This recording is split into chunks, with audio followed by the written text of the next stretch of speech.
পার্শ্ব শিক্ষক এসএসকেএমএসকে শিক্ষাবন্ধু, শিক্ষামিত্র, প্রাণীমিত্র থেকে শুরু করে পৌরসভা, মাদ্রাসার সকল চুক্তিভিত্তিক শিক্ষক এবং শিক্ষাকর্মীদের জন্য এই মুহূর্তের অত্যন্ত বড় খবর, বিগ ব্রেকিং নিউজ। বন্ধুগণ, আপনারা সকলে জানেন সরকারপন্থী সংগঠনে যারা নেতৃত্ব রয়েছেন তারা কিন্তু দাবি করছেন যে তারা তাদের কাজটা করতে পেরেছে। অর্থাৎ দীর্ঘদিনের যে দাবি চুক্তিভিত্তিক শিক্ষক এবং শিক্ষাকর্মীদের বেতন বৃদ্ধি, ভাতা বৃদ্ধি, অনারিয়াম বৃদ্ধি, অন্যান্য রাজ্যের তুলনায় এ রাজ্যে চুক্তিভিত্তিক শিক্ষক বা শিক্ষাকর্মীদের বেতন কিন্তু অত্যন্ত কম। যে হারে বর্তমানে বাজার দ্রব্যের মূল্য বৃদ্ধি হচ্ছে, বাজারের সঙ্গে টেক্কা দিতে তাদের পরিবার, তাদের জীবন একেবারে অসহায় পর্যায়ে, একেবারে হিমশিম খাচ্ছে। যেখানে সকল পার্শ্ব শিক্ষক এসএসকেএমএসকে পৌরসভা, মাদ্রাসার সকল কর্মী, ভোকেশনাল থেকে শুরু করে সকলেই যেখানে প্রার্থনা করছেন যে কবে রাজ্যের মুখ্যমন্ত্রী, মাননীয় মুখ্যমন্ত্রী ঘোষণা করবেন তাদের একটা পর্যাপ্ত পরিমাণে বেতন বা ভাতা। একটা গুঞ্জন চলছে, চুক্তিভিত্তিক শিক্ষক সংগঠনের নেতৃত্বরা, উচ্চ নেতৃত্বরা দাবি করেছেন যে তারা পজিটিভ আলোচনা করেছেন। ইতিমধ্যেই অর্থ দপ্তরে বেতন বৃদ্ধির ফাইল পাঠানো হয়েছে, হয়তো মঞ্জুরে দেরি লাগবে, কিন্তু সকলেই চাইছেন একটা ঘোষণা তো হবে। অনেকেই বলছেন পুজোর আগে আর সম্ভব নয়। সরকারপন্থী সংগঠনের যারা নেতৃত্ব রয়েছে তারা দাবি করছেন পুজোর পরে হলেই কি এমন মহাভারত অশুদ্ধ হবে। অর্থাৎ একটা চর্চা যখন তুঙ্গে, ঠিক এই মুহূর্তে আরও একটা বড় খবর আপনাদেরকে জানিয়ে রাখি। বেশ কয়েকজন চুক্তিভিত্তিক শিক্ষক, শিক্ষাকর্মী যারা রয়েছেন তারা কিন্তু আন্দোলনের কথা বলছেন। ঠিক এই পরিপ্রেক্ষিতে পার্শ্ব শিক্ষকদের একাংশ একটা অভিনব পদ্ধতিতে তাদের ভাতা বৃদ্ধি বা বেতন বৃদ্ধি বা অনারিয়াম বৃদ্ধির দাবি করলেন। কাকে করলেন? অনেকেই বলছেন যে মুখ্যমন্ত্রী নাকি পার্শ্ব শিক্ষকদের ক্ষেত্রে বিরূপ। এমতো অবস্থায় তিনি অভিষেক বন্দ্যোপাধ্যায়কে তাদের দুর্দশার কথা, তাদের অবস্থার কথা, তাদের আর্থিক কষ্টের কথা ইমেলের মাধ্যমে জানানোর একটা আবেদন রেখেছেন। তিনি নিজে কাজটা করেছেন। আমরা দেখাবো স্ক্রিনে। তিনি বলতে চাইছেন যে কষ্টে রয়েছে পার্শ্ব শিক্ষকরা।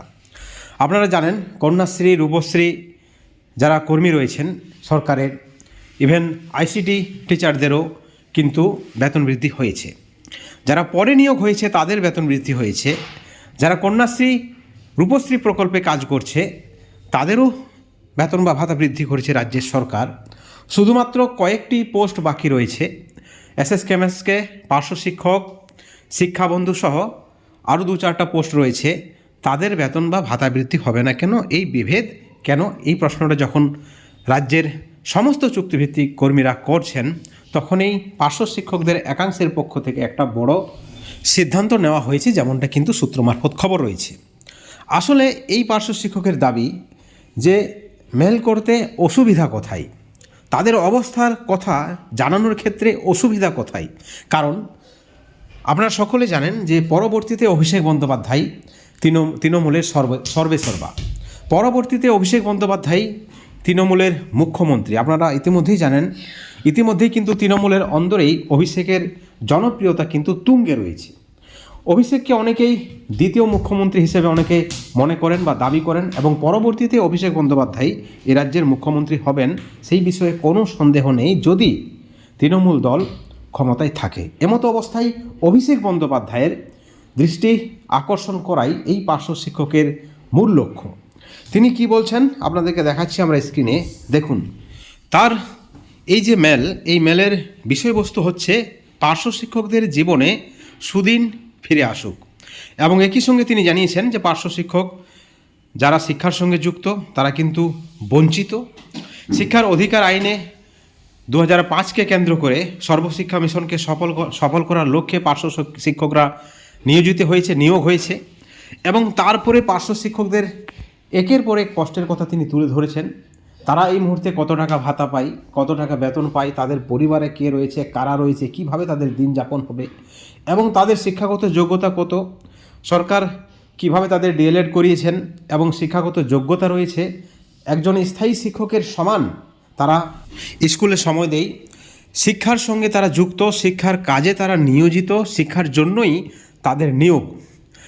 প্রধানত স্কুল ছুটকে যাতে স্কুলমুখী করা যায় সেই কারণেই তাদের নিয়োগ হয়েছে, এবং বর্তমানে তারা একজন শিক্ষকের ভূমিকা পালন করে, কিন্তু তাদের যে ভাতা, সেই ভাতা 10,000 13,000 টাকা, সেই টাকায় দিন চালানো সম্ভব নয়।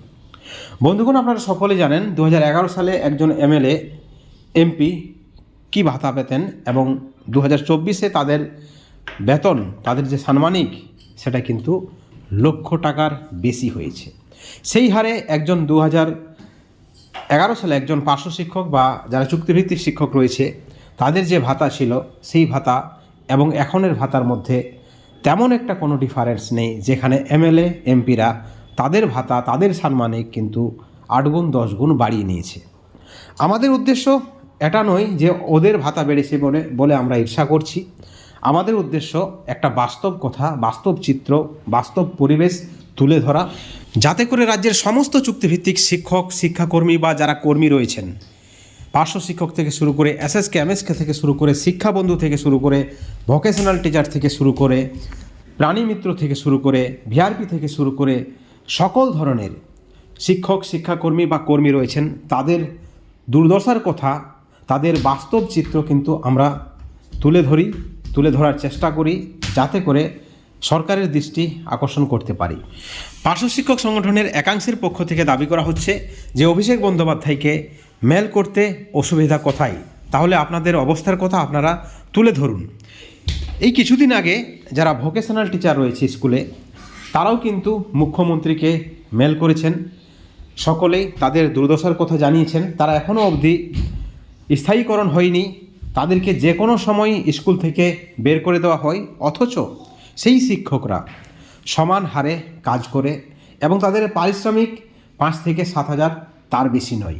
কিন্তু সবচেয়ে আতঙ্কের বিষয়, যাকে যে কোনো সময় স্কুল কর্তৃপক্ষ কিন্তু বের করে দিতে পারে, যে তাদের আর প্রয়োজন নেই। কিন্তু এই সকল ব্যক্তিরা, এই সকল শিক্ষকরা শিক্ষার সঙ্গে নিয়োজিত, তারা স্বমহিমায় স্কুলে আসে, ছাত্রছাত্রীদের পড়ায়, তারপরেও এই ধরনের একটা ব্যবহার। বারবার তারা শিক্ষামন্ত্রীর সঙ্গে দেখা করেছেন, মুখ্যমন্ত্রীর কাছে যাওয়ার চেষ্টা করেছেন, বিভিন্ন দপ্তরে গিয়েছেন, তারপরেও কিন্তু সুরাহা হয়নি।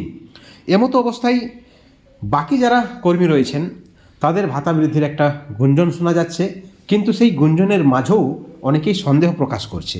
কিন্তু সরকারপন্থী সংগঠনের পক্ষ থেকে পরিষ্কারভাবে জানানো হয়েছে যে ভাতা বৃদ্ধি হবে, 200% হবে, আপনারা তাদের সহযোগিতা করুন, অর্থাৎ তাদেরকে সহযোগিতার কথাই তারা বলছেন। এই মুহূর্তে সরকার বিরোধী কোনো আন্দোলন বা কোনো বক্তব্য বা কোনো কর্মসূচি কাম্য নয়, যেমনটা মনে করছে সরকারপন্থী শিক্ষক সংগঠনের নেতৃত্বরা। বন্ধুগণ, সব মিলিয়ে একটা পজিটিভ আশ্বাস। এখন দেখার নেতৃত্বদের কাজে এবং কথায় কতটা মিল রয়েছে। আশ্বাস পজিটিভ, ভালো কিছু হবে এই আশাই রাখি আমরা চ্যানেলের পক্ষ থেকে।